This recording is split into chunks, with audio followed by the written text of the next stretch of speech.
Puas? Tanya Alan, mencium kening Aileen seperti ini juga bukan hal yang mudah baginya. Ada banyak perasaan yang berkecamuk di dalam hati, selain merasa bersalah, Alan juga mulai memikirkan tentang arti tanggung jawab. Sebagai pria yang telah matang, hal-hal kecil seperti ini selalu dia pikirkan.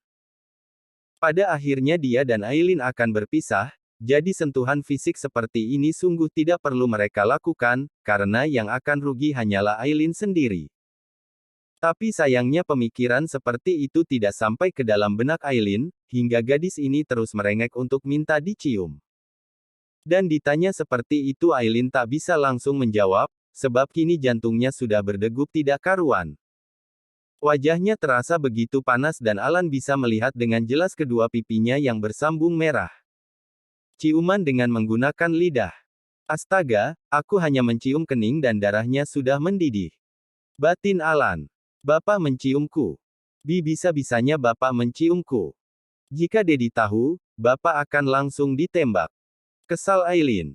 Astaga, jantungku mau copot.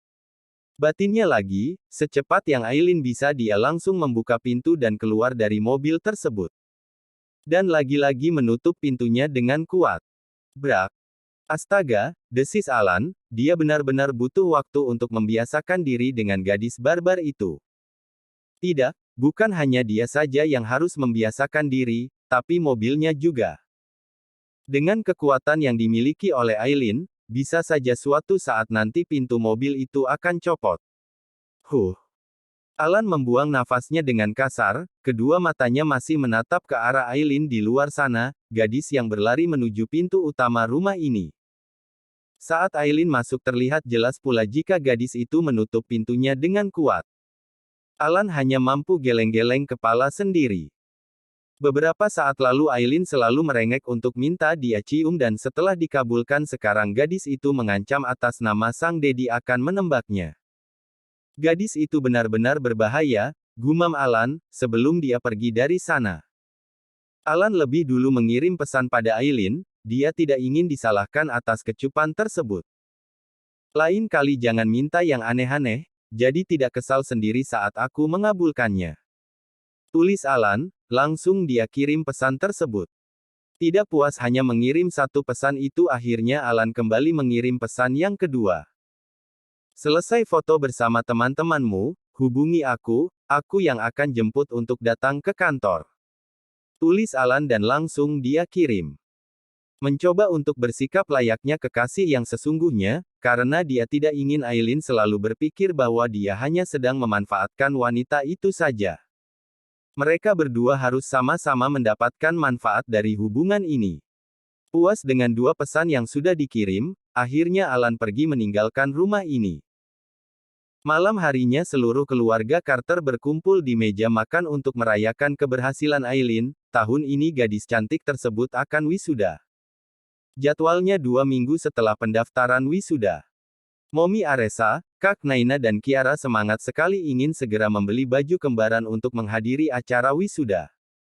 Malam ini kebahagiaan benar-benar terasa di dalam rumah. Selama 2 minggu ini Aileen bebas, dia juga sudah mulai bisa masuk ke perusahaan sang kakak jika ingin mulai bekerja. Tapi Aileen belum memutuskan, sebab mendadak hidupnya berantakan gara-gara sang dosen. Jam 9 malam Aileen masuk ke dalam kamarnya untuk beristirahat. Dia baru sempat melihat ponsel dan membaca dua pesan yang dikirim oleh sang dosen. Bibirnya mengerucut, selalu saja merasa tak suka tentang apapun yang berhubungan dengan pria itu. Apa yang harus aku lakukan sekarang? Haruskah aku mulai bekerja di perusahaan? Gumam Aileen, mulai bingung lagi untuk menentukan masa depannya. Tapi dia sudah tidak mau melanjutkan pendidikannya lagi, sudah trauma takut jika bertemu dengan dosen seperti Pak Alan. Tidur dulu sajalah, dipikir besok lagi, gumamnya kemudian, lalu merebahkan tubuh di atas ranjang dan tak butuh waktu lama langsung terlelap dengan sendirinya. Jam 9 pagi Aileen dan semua teman-temannya telah berkumpul di studio foto. Hari ini mereka semua menggunakan baju seragam berwarna biru, lengkap dengan riasan yang sangat cantik. Para wanita dan para pria berusaha tampil sebaik mungkin untuk foto kenang-kenangan ini.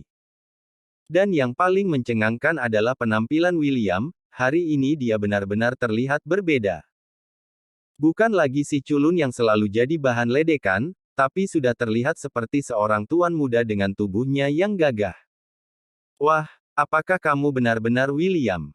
Aku tidak mengenalmu lagi, ucap para mahasiswi.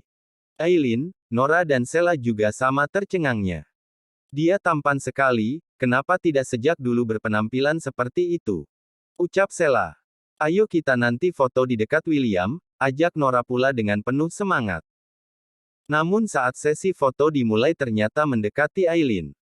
Nor, sini foto di dekatku juga, ajak Aileen, dia berada di barisan paling depan, wajahnya yang cantik selalu jadi perhatian utama. Nor. Panggil nama lengkapku, Nora. Kesal Nora, tapi malah membuat semua teman-temannya tertawa. Karena Nora tidak mau, jadi hanya Aileen wanita yang berfoto paling dekat dengan William. Klik. Satu foto terambil dan foto itu akan jadi kenangan yang indah untuk semua orang. Selesai dari studio foto mereka semua menuju sebuah kafe untuk makan siang bersama. Memesan sebuah meja panjang agar bisa duduk bersama-sama. Apa rencanamu setelah ini Aileen? Apakah akan langsung bekerja di perusahaan keluargamu? Tanya seorang teman. Belum tahu, tapi yang jelas aku tidak akan lanjut S2. Bagaimana denganmu? Sudah memutuskan untuk membuka usaha. Balas Aileen pula. Pembicaraan di sana terjadi begitu hangat, mereka saling berbincang membicarakan tentang masa depan. Rencana-rencana apa yang akan mereka tuju, juga sepakat untuk selalu rutin melakukan reuni tiap tahun. Apa rencanamu Will?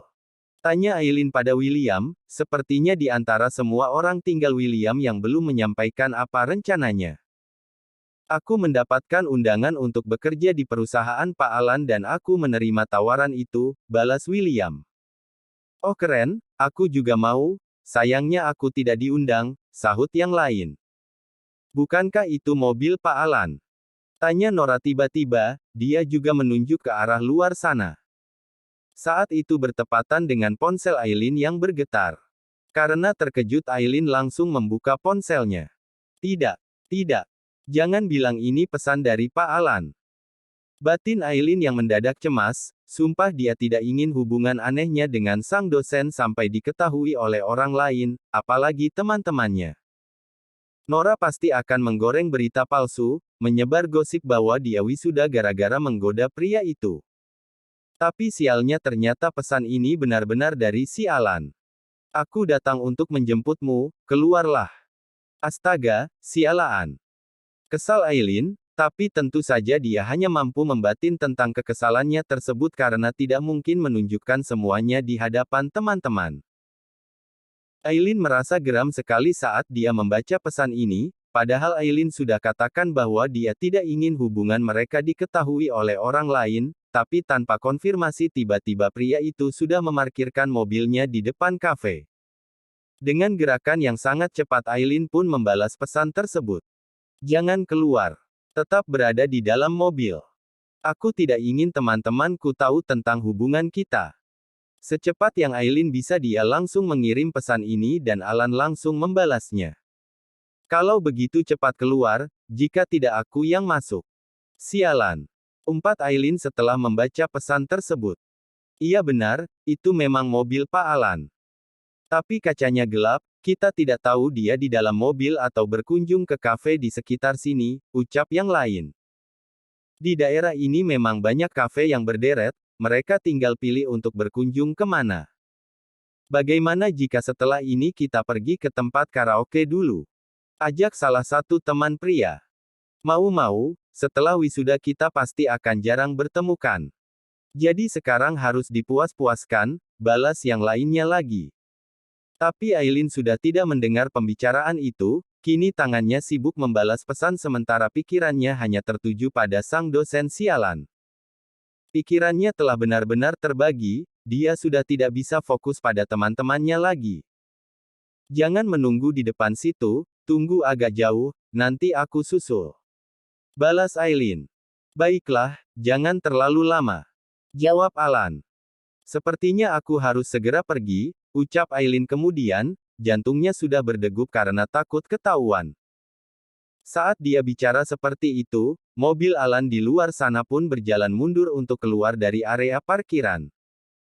Tapi teman-teman Aileen tidak ada yang menyadari pergerakan mobil tersebut karena semua orang sedang fokus menatap ke arahnya.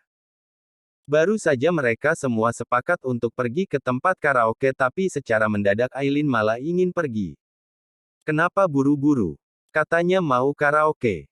Ada yang mengganggu Kiara di kampus, aku akan menjemputnya, bohong Aileen, terpaksa menggunakan sang adik sebagai alasan. Sebab bukan rahasia lagi jika adik Aileen itu banyak uang yang mengganggu, sebab Kiara terlalu baik hingga mudah dimanfaatkan. Kamu tadi naik taksi kan? Kalau begitu aku antar, sahut William. Tidak. Tidak usah Will, aku akan naik Gojek biar lebih cepat, tolak Aileen. Iya Will, biar Aileen pergi sendiri. Kita kan sudah sepakat mau karaoke, balas Nora. Akhirnya dalam hidup Aileen dia merasakan manfaat memiliki teman seperti Nora. Kalau begitu aku pergi sekarang ya, maaf tidak bisa ikut karaoke. Aku akan bayar untuk makan kita ini, balas Aileen, karena merasa bersalah jadi dia putuskan untuk mentraktir teman-temannya terus. Aileen kan jadi enak, ya sudah sana pergi. Kiara pasti sudah menunggumu, balas teman yang lain. Kelas mereka terdiri dari 25 orang dan syukurnya semua memiliki hubungan yang baik, hanya kadang terjadi perselisihan-perselisihan kecil di antara mereka. Dengan cepat Aileen membereskan barang-barangnya, ada bunga dan tas. Tadi mereka membawa bunga masing-masing untuk perlengkapan foto. Aku pergi ya, sampai bertemu di hari wisuda, pamit Aileen. Hati-hati Lin. Dengan bibir yang tersenyum lebar akhirnya Aileen pergi meninggalkan teman-temannya lebih dulu, saat Aileen keluar barulah Nora sadar bahwa mobil milik Pak Alan juga sudah tidak ada di area parkir. Loh, mobil Pak Alan sudah tidak ada? Tanya Nora, heran sendiri, cepat sekali mobil itu hilang. Padahal dia pikir punya kesempatan untuk bertemu dengan dosen tampan tersebut. Mungkin Pak Alan datang untuk menjemput Aileen, canda yang lain, karena setelah mobil itu datang Aileen langsung pamit pergi, dan sekarang kedua orang itu sama-sama tidak di kafe lagi. Semua orang tertawa mendengar candaan tidak masuk akal itu, sebab semua orang juga tahu bahwa Aileen sangat membenci Pak Alan. Karena hanya satu dosen itulah yang memperlambat skripsi Aileen di ACC. Cih, candaanmu tidak lucu, balas Nora dan Sheila mengangguk setuju. Di luar sana Aileen pergi ke jalan raya, menoleh ke sana kemari sampai melihat mobil Pak Alan di ujung sana. Dasar bebebah, membuat hariku jadi berantakan saja, gerutu Aileen. Dia kembali menoleh ke arah kafe memastikan teman-temannya tak ada yang keluar, setelah dirasa aman dia pun segera menghampiri mobil sang dosen. Masuk begitu saja seolah ini adalah mobilnya sendiri dan lagi-lagi menutup pintu dengan kuat, brak. Astaga! Batin Alan, ternyata sulit sekali untuk membiasakan diri dengan kebiasaan gadis barbar ini. Yang sabar ya mobil, besok aku akan membawamu ke bengkel agar lebih kuat. Batin Alan lagi. Tidak bisakah kamu menutup pintu dengan pelan? Tanya Alan. Kenapa Bapak datang? Aku kan belum minta dijemput, teman-temanku masih ingin mengajak karaoke, balas Aileen, tidak nyambung. Ditanya apa tapi malah menjawab apa.